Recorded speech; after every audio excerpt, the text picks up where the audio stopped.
Organic chemistry में structure and bonding जो हमने यूनिट स्टार्ट की है उसमें एक बहुत ही इंपॉर्टेंट टॉपिक डिस्कस करने वाले हैं, एरोमेटिसिटी। ठीक है, एरोमेटिसिटी क्या होती है, एरोमेटिक कंपाउंड क्या होते हैं उनको डिस्कस करेंगे, और एरोमेटिक जो कंपाउंड होते हैं उनके कैरेक्टरिस्टिक्स क्या होते हैं उनको डिस्कस करेंगे, और लास्ट में हम लोग डिस्कस करेंगे हकल रूल ऑफ एरोमेटिसिटी, जो कि ये बताएगा कि कौन सा कंपाउंड एरोमेटिक हो सकता है कौन सा नहीं हो सकता है। ठीक है, तो देखो benzene and other organic compound, benzene and other organic compound which resemble benzene in certain properties, ऐसा बोल रहा है कि ऐसे ऑर्गेनिक कंपाउंड जो बेंजीन से कुछ प्रॉपर्टीज में रिसेंबल करते हों उनको क्या बोलते हैं, एरोमेटिक कंपाउंड कहते हैं। ठीक है, and the property of exhibiting aromatic character, और वह गुण कह रहा है एरोमेटिक कैरेक्टर प्रदर्शित करने वाला जो गुण होता है उसको क्या बोलते हैं, एरोमेटिसिटी कहते हैं। ठीक है, तो कुछ कैरेक्टरिस्टिक देखते हैं। Number 1, aromatic compound must be cyclic in nature. Number 1 ये याद रखना चाहिए कि जो एरोमेटिक कंपाउंड है साइक्लिक होना चाहिए, नंबर 1। ठीक है, दूसरा जो एरोमेटिक कंपाउंड है वो फ्लैट होना चाहिए। ठीक है, फ्लैट का मतलब है कि प्लेनर होना चाहिए जिसमें बॉन्ड एंगल 120 डिग्री तक हो। ठीक है, और aromatic compound gives electrophilic substitution reaction, ये जो एरोमेटिक कंपाउंड होते हैं उनकी एक विशेषता होती है कि वो इलेक्ट्रोफिलिक सब्स्टिट्यूशन रिएक्शन देते हैं, इलेक्ट्रॉन रागी प्रतिस्थापन अभिक्रिया देते हैं, जैसे हेलोजिनेशन हो गया, नाइट्रेशन हो गया, सल्फोनेशन हो गया, फिडेलक्राफ्ट रिएक्शन हो गया। ठीक है, aromatic compound must follow हकल rule, जो भी एरोमेटिक कंपाउंड होगा वो हकल रूल को भी फॉलो करेगा। ठीक है, ये तो हो गए कैरेक्टरिस्टिक्स ऑफ एरोमेटिक कंपाउंड। हमको जो डिस्कस करना जो मेन इंपॉर्टेंट है वो है हकल रूल, जो ये बताने वाला है कि भाई कौन सा कंपाउंड एरोमेटिक हो सकता है कौन सा नहीं हो सकता है। तो देखो Huckel rule of aromaticity, Huckel क्या बोलता है, any fully conjugated planar cyclic system which contain 4n+2 pi electrons are aromatic.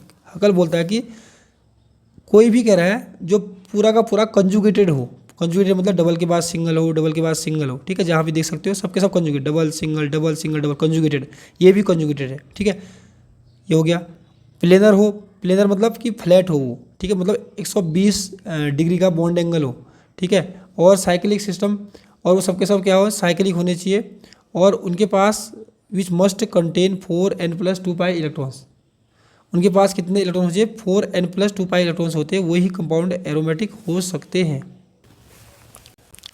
तो फर्स्ट एग्जांपल जैसे बेंजीन है। ठीक है, बेंजीन में क्या होगा, देखो अगर हम 4n+2 वाला जो रूल है इसको लगाएं तो इसमें क्या होगा, n=1 मान लेंगे। ठीक है, 4 × 1+2, तो इसमें कितने पाई इलेक्ट्रॉन आ रहे हैं, 6 पाई इलेक्ट्रॉन हो रहे हैं। ठीक है, अब नेपथलीन में n=2 मानोगे तो कितना आएंगे, 10 पाई इलेक्ट्रॉन होंगे, और इसको मान लेंगे एंथ्रासीन में तो इसमें आ जाएंगे =3 मान के 14 पाई इलेक्ट्रॉन आ जाएंगे। ठीक है, तो इसको ऐसे भी हम लोग कह सकते हैं कि any conjugated planar cyclic system which have 2, 6, 10, 14, 18 और 22 पाई इलेक्ट्रॉन्स आर एरोमेटिक। तो ये बोल रहा है कि ऐसा कोई कंपाउंड है जो कंजुगेटेड हो, जैसे ये है। ठीक है, और प्लेनर हो, सबके सब प्लेनर है, साइक्लिक हो, ये भी साइक्लिक है, ये भी साइक्लिक है, ये भी साइक्लिक।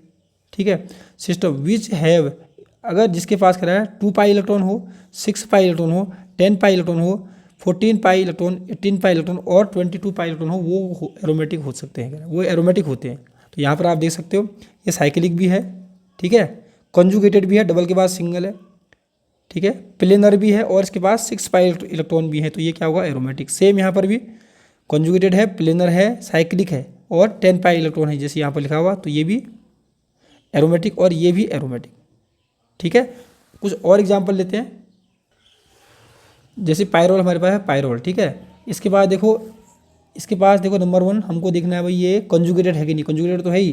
कैसे, लॉन पेयर सिंगल डबल, तो कंजुगेशन कहाँ होता है, जहाँ डबल के बाद सिंगल आता है फिर डबल आता है उसको कंजुगेशन बोलते हैं। ठीक है, डबल के बाद सिंगल और लॉन पेयर आया, डबल के बाद सिंगल और लॉन पेयर आया, तो ये भी क्या होता है, कंजुगेशन होता है। ठीक है, तो ये कंजुगेटेड है, प्लेनर भी होता है क्योंकि सब sp2 कार्बन होते हैं।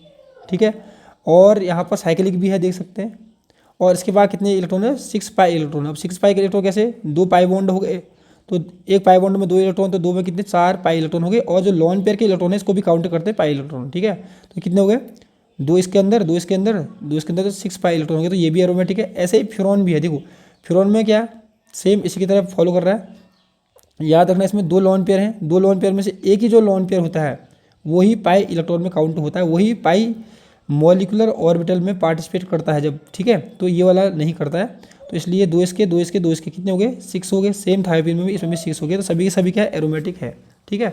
इनको भी देख सकते हैं हम लोग, जैसे अनाइन होते हैं। तो यहाँ पर भी देखो नंबर 1 तो साइक्लिक है कि नहीं भाई, साइक्लिक तो है ही। कॉन्जुगेटेड है कि नहीं है, यहाँ भी है। देखो कंजुगेशन जरूरी नहीं है कि डबल सिंगल के बाद डबल ही हो, डबल सिंगल के बाद लॉन पेयर, ये भी कंजुगेशन है। डबल सिंगल के बाद पॉजिटिव है या डबल सिंगल के बाद lone pair, double single lone pair, तो ये भी क्या होता है कंजुगेटेड होता है। तो साइक्लिक है 3 के 3 देखो, कंजुगेटेड भी है सबके सब, double single positive, double single negative, double single positive, conjugated भी है, ठीक है। प्लेनर भी होते हैं सबके सब, ठीक है। और इनके पास 2 पाई इलेक्ट्रॉन होते हैं, ये वाले काउंट करो। इसके पास 6 पाई इलेक्ट्रॉन होते हैं। तो 6 पाई क्यों कह रहे हैं, क्योंकि 2 नेगेटिव वाले होते हैं, तो 6 पाई इलेक्ट्रॉन है। और इसके पास कितने 6 पाई इलेक्ट्रॉन है, ठीक है।